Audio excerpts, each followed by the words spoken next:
Guys, സ്ഥിരം ഇപ്പൊ vlog അല്ലേ ഇടുന്നത്. ഒരു വെറൈറ്റിക്ക് വേണ്ടി കുറച്ച് സംസാരിക്കാന്ന് കരുതി. പിന്നെ അത് മാത്രല്ല, കാല് വയ്യാത്തോണ്ട് അങ്ങനെ ഷൂട്ട് ചെയ്യാനൊക്കെ ഒരു ഇൻട്രസ്റ്റോ അത് വയ്യ. അതാണ് മെയിൻ കാര്യം. ഇതാവുമ്പോ വെറുതെ ഇരുന്ന് വാചകം അടിച്ചാ മതിയല്ലോ. അതുകൊണ്ട് ആ ആക്ച്വലി വെറുതെ ഉള്ള വീഡിയോ അല്ല. ഞങ്ങൾ കഴിഞ്ഞ ദിവസം ഫ്രണ്ട്സിന്റെ ഇടയിൽ ഒരു ചർച്ചാ വിഷയം ഉണ്ടായിരുന്നു. കോവിഡിന് ശേഷം എന്തുകൊണ്ടാണ് നമ്മുടെ ഹെൽത്ത് ഇത്രയും മോശമായത് എന്നുള്ളത്.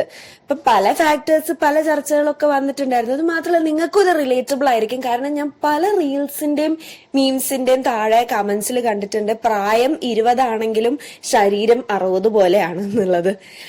അപ്പോ കൈൻഡ് ഓഫ് ആ അവസ്ഥയിൽ കൂടെയാണ് കുറെ നാളുകളായിട്ട്. ഒരു രോഗം കഴിയുമ്പോൾ അടുത്ത രോഗം, ഒരു രോഗം കഴിഞ്ഞ് അതിന്റെ മരുന്നൊക്കെ കഴിച്ചു കഴിയുമ്പോൾ നമ്മളൊന്ന് സെറ്റായിട്ട് ഹെൽത്തി ആയിട്ട് വന്നു കഴിയുമ്പോ ആയിരിക്കും നമുക്ക് അടുത്തത് വരുന്നത്. അങ്ങനെയാണ് ഇപ്പൊ പോകുന്ന അവസ്ഥയൊക്കെ. സഞ്ചരിക്കുന്ന ഫാർമസിയായാണ് പലയിടങ്ങളിലുമുള്ള നമ്മുടെ യാത്ര.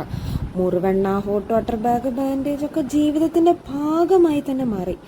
ഇനിയെങ്കിലും ഹെൽത്ത് നോക്കണം എന്ന് വിചാരിച്ച് ഫുഡും എക്സസൈസും ഒക്കെ ഡിസിപ്ലിൻഡായി ചെയ്തു വരുമ്പോഴാണ് പീരിയഡ്സ്, പനി പോലുള്ള ആളുകളുടെ എൻട്രി. പിന്നെ എല്ലാം തഥൈവ. അങ്ങനെയായിരുന്നു എൻ്റെ കഴിഞ്ഞ വീക്ക്. പ്രൊഡക്റ്റീവായി അഹങ്കരിച്ചിരിക്കുമ്പോൾ സ്റ്റെപ്പിൽ നിന്ന് വീളുകാലങ്ങ് പണി മുടക്കി. പിന്നീട് അങ്ങോട്ട് വീട്ടുകാർക്കും കൂടെ വർക്ക് ചെയ്യുന്ന സുഹൃത്തുക്കൾക്കും ഒക്കെ ബുദ്ധിമുട്ടായി ഇങ്ങനെ ജീവിക്കുന്നു.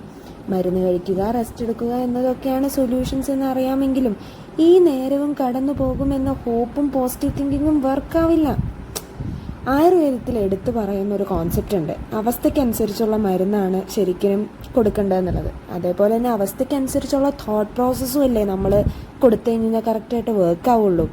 മുടിഞ്ഞ് പണ്ടാരടങ്ങിയിരിക്കുമ്പോൾ നിനക്ക് പൊട്ടൻഷ്യലുണ്ട്, നിന്നെക്കൊണ്ട് പറ്റും എന്നത് വേണമായിരിക്കും നമുക്ക് കേൾക്കാൻ വേണ്ടത്. പക്ഷെ അച്ചീവ്മെൻറ്റിൻ്റെ അങ്ങേ തല എത്തിയിരിക്കുമ്പോൾ ഇതൊന്നും കേട്ട് കഴിഞ്ഞാൽ ശരിയാവില്ല.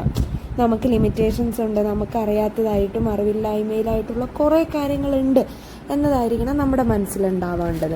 അതുകൊണ്ട് തന്നെ മോട്ടിവേഷനും ഈ ടെഡ് ടോക്സ് ഒന്നും എല്ലാവർക്കും ആപ്ലിക്കബിൾ ആയിട്ടുള്ള ഒരു കാര്യമല്ല. എല്ലാവരും വളർന്നു വന്ന സാഹചര്യങ്ങളൊക്കെ ഓരോരുത്തരും ഓരോ രീതിക്കാണ്.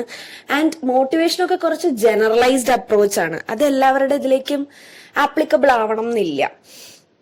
എന്നും പറഞ്ഞ് കംപ്ലീറ്റ് ഹോപ്പൊക്കെ കൈവിട്ട് ജീവിക്കണം എന്നൊന്നും അല്ല. ഓവറായിട്ടുള്ള പോസിറ്റീവ് തിങ്കിങ്, എല്ലാം നന്നായിട്ട് നടക്കും, നന്നായിട്ട് വരും എന്നതിനേക്കാൾ നടക്കുന്ന സിറ്റുവേഷനെ പറ്റി അവെയർ ആയിട്ട് അതിനനുസരിച്ച് ഡീൽ ചെയ്യുക എന്നുള്ള ആ ഒരു റിയലിസ്റ്റിക് മൈൻഡോടുകൂടി ഇരിക്കുന്നതായിരിക്കും കുറച്ച് ബെറ്റർ എന്ന് തോന്നിയിട്ടുണ്ട്. അത്രേ ഉള്ളൂ. അപ്പം ദാറ്റ്സ് ഇറ്റ്. Bye bye.